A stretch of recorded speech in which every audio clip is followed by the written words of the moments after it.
Hello everyone.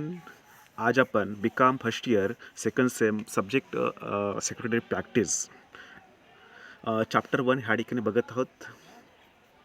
चॅप्टरचे नाव आहेत कंपनीची स्थापना आणि नोंदणी.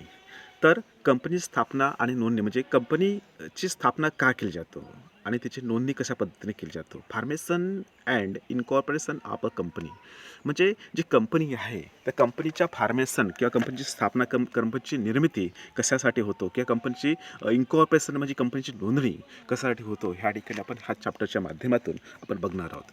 बघा, तर कंपनी स्थापनामागचे किंवा कंपनी एक निर्माण करण्यामागचे उद्देश की जे त्या ठिकाणी जे शेअर होल्डर आहेत किंवा त्या ठिकाणी समान उद्देशाने असणाऱ्या व्यक्ती जे आहेत तर त्यांचा उद्देश सर्वांचा एक असणे आवश्यक आहे.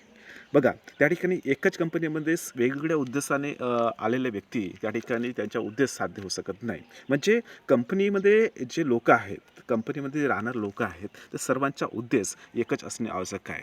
जोपर्यंत ह्या सर्वांचा उद्देश एका दिशेने जाणार नाही किंवा सर्वांची काम करण्याची पद्धत एका दिशेने जाणार नाही तोपर्यंत ह्या सर्व लोकांना च्या माध्यमातून जो एक टार्गेट किंवा जो वर्क राहील तो एका दिशेने जाणार नाही आणि त्यामुळे कंपनीला लॉस होऊ शकतो.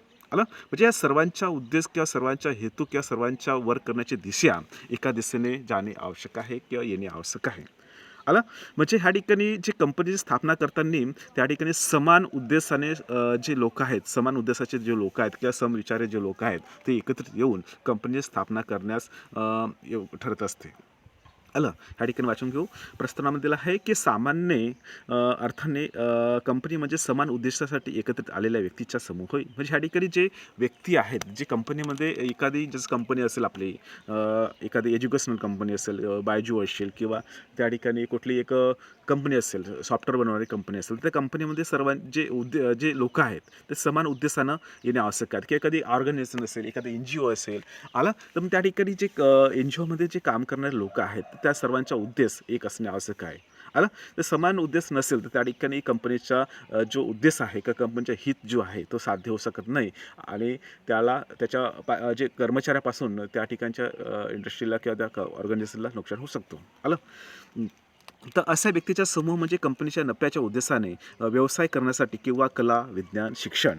आलं बघा, ह्या ठिकाणी जो ऑर्गनायझेशन फक्त हे फॅक्टरी किंवा जे ऑर्गनायझेशन असते किंवा ह्याच ठिकाणी एखादी कंपनीच्या एकत्र येणे हा उद्देश नसतो. तर ह्या ठिकाणी आपण कला सेक्टरमध्ये किंवा जो आर्ट असेल, जसं एक्झाम्पलमध्ये खूप साऱ्या इंडस्ट्री आहे की जे काय करतात त्या ठिकाणी जे आर्ट सेक्टरमध्ये काम करतात. जसं प्रिंट काढणे असेल किंवा एखादा फिल्म इंडस्ट्री असेल किंवा एखादा सायंटिस्ट ज्या फील्डमध्ये असेल, एखादं रिसर्च अँड डेव्हलपमेंट च्या सेक्टरमध्ये काम करणाऱ्या कंपन्या असतील, आलं किंवा एज्युकेशनल असतील, बायजू असेल किंवा अनअकॅडमीसारख्या सेक्टरमध्ये असं एज्युकेशन सेक्टरमध्ये काम करणाऱ्या कंपन्या असतील तर हे यांचासुद्धा एक उद्देश असतो. आला इत्यादीचा विकास करण्यासाठी किंवा सामाजिक म्हणजे काय की जे काय आहेत ते NGO आहेत सामाजिक, जसा ICC आहे किंवा धार्मिक कार्यासाठी जसा बजरंग दल आहे किंवा आणखी बहुत साऱ्या संघटना आहेत. आलं तर कार्यासाठी स्थापना केली जाते. आलं अशा कंपनीची निर्मिती कायद्याच्या माध्यमातून होत असल्याने त्यांना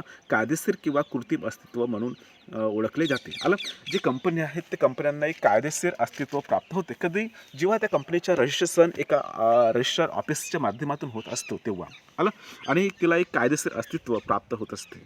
ओके, तर जेव्हा कायद्याने मान्य केलेले हक्क, कर्तव्ये, जबाबदाऱ्या उपभोगू शकतात त्यांना व्यक्ती असे म्हटले जाते. आलं म्हणजे कायद्याने व्यक्तीची वर्गवारी 2 गटात मोडतो. बघा, ह्या ठिकाणी जी कंपनी आहे तर कंपनी एक 2 पद्धतीनं समजले जातो. एक आहे नैसर्गिक व्यक्ती आणि दुसरं आहे कृत्रिम व्यक्ती. आता नैसर्गिक व्यक्ती म्हणजे कोणती, जसं आपण आहोत, आपण आपला जीव आहे आणि आपण जेवण करतो, सर्व नॅचरल परिणामी आपण वागू शकतो. म्हणजे काय, ह्या ठिकाणी एक नैसर्गिक व्यक्ती आहोत. आलं तर नैसर्गिक व्यक्ती एकतर स्वतःसाठी किंवा दुसऱ्यासाठी किंवा दुसऱ्याच्या वतीने कार्य करते. म्हणजे आपण काय करतो, एक स्वतःसाठी, आपण स्वतःची कंपनी ओपन केली असेल स्वतःसाठी काम करतो किंवा एखादा कंपनीमध्ये नोकर असेल तर नोकरचे काम करतो किंवा तिसऱ्याच्या वतीने. आलं ह्या ठिकाणी म्हणजे हे नैसर्गिक व्यक्ती आहे. आपण काय आहे? एक नैसर्गिक व्यक्ती आहोत. पण कृत्रिम व्यक्ती म्हणजे काय, की जे एखादा व्यक्तीच्या माध्यमातून एक कृत्रिम व्यक्ती बनवली जाते. जसं एक्झाम्पलमध्ये SBI आहे, स्टेट बँक ऑफ इंडिया आहे, रिझर्व्ह बँक ऑफ इंडिया आहे. हे कुठल्यातरी एका व्यक्तीच्या माध्यमातून बनवली गेली होती. तो व्यक्ती आता आहे नाही, अस्तित्वात आहे नाही, तरी पण त्या ठिकाणी जी कंपनी आहे किंवा जे बँकिंग सेक्टरमध्ये काम करणाऱ्या कंपन्या आहेत, जसं RBI आहे, आलं. तर RBIची 1932मध्ये जेव्हा स्थापना झाली होती, 1935मध्ये ती इम्प्लिमेंट लागू झाला होता. तर तेव्हापासून जे म्हणजे ती बँकिंग सेक्टरमध्ये काम करणारी जी कंपनी आहे, सेंट्रल बँक म्हणून काम करणारी कंपनी आहे, एक कृती व्यक्ती आहे. म्हणजे त्या ठिकाणी स्थापना करणारा व्यक्ती त्या ठिकाणी मृत्यू पावला असेल, तर पण तिला अस्तित्व एक चिराग भेटले आहे. आलं. म्हणजे हे ठिकाणी जी कंपनी आहे किंवा जी बँकिंग सेक्टरमध्ये काम करणारी जी कंपनी आहे, ही लाईफ टाईम म्हणजे एक प्रकारे अमर्यादित काळापर्यंत टिकणारी कंपनी आहे. आलं. म्हणजे कृत्रिम व्यक्ती म्हणजे बघा, ह्या ठिकाणी बघून घ्या. कृत्रिम व्यक्ती निर्मिती मानवी कायद्याच्या सहाय्याने करण्यात येते. आलं. म्हणजे मानवाच्या सपोर्टने त्याला निर्माण करण्यात येतो. या व्यक्ती समाज व सरकारसाठी उपयुक्त असतात. अशा कृत्रिम व्यक्तींना नैसर्गिक व्यक्ती सारखेच हक्क, कर्तव्ये, जबाबदाऱ्या असतात, परंतु यांना नैसर्गिक व्यक्तीसारखेच भौतिक अस्तित्व नसते. ओके. आता बघा, कंपनीची व्याख्या. तर कंपनी ह्या शब्दाच्या मूळ इंग्रजी प्रतिशब्द कंपनी ह्या लॅटिन शब्दापासून तयार झालेला असून कंपनीजचा अर्थ एकत्र येऊन जेवण घेणे होय. पण पुढे कोणत्याही प्रकारे एकत्रित येणाऱ्या व्यक्तिसमूहास कंपनी म्हणता येऊ लागली. त्यामुळे आजच्या व्यापारी संघटन कंपनी परमंडळ या नावाने संबोधण्यात आले. अमेरिकेत काही राष्ट्र कंपनी परमंडळऐवजी कॉर्पोरेशन, निगम शब्दही वापरला जातो. आला. परमंडळाच्या ऐवजी कॉर्पोरेशनसुद्धा परमंडळ किंवा निगम एक कॉर्पोरेशनसुद्धा आपण त्याला वापरला जातो. कंपनीज. आला. पुढे आहे कंपनीच्या व्याख्या दिलेलं आहे. कायद्याने सुरू केलेले व नोंदणी केलेली कंपनी किंवा या पूर्वीच्या कंपनी कायद्यानुसार स्थापन झालेली व अस्तित्वात असलेली कंपनी किंवा कायद्यानुसार विविध प्रकारच्या स्थापन केलेल्या कंपन्या.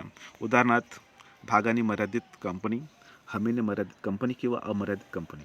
बघा, कंपनी जी आहे तर कंपनीची नोंदणी रजिस्टर ऑफिसकडून होत असते. जोपर्यंत रजिस्टर ऑफिसकडून तिला परमिशन किंवा एक नोंदणीचं पत्र भेटत नाही, तोपर्यंत तिला आपला व्यवसाय किंवा आपल्या कायदेशीर अस्तित्व तिला भेटू शकत नाही. तर कंपनी नोंदणी करण्याच्या अगोदर तिला एक त्या नावाने कुठली तरी कंपनी आहे का हे सुद्धा सर्च करणे आवश्यक असते. जोपर्यंत जे नावाचे सिमिलर नाव नसेल, तेव्हाच ती कंपनी आपल्याला त्या ठिकाणी अस्तित्वात आणता येईल किंवा रजिस्ट्रार ऑफिसकडून नोंदणी करता येईल. ओके. तर कंपनी बघा, भागाने मर्यादित कंपनी राहू शकतो, हमीने मर्यादित कंपनी किंवा अमर्यादित कंपनी अशा पद्धतीने कंपन्या राहू शकतात. ओके.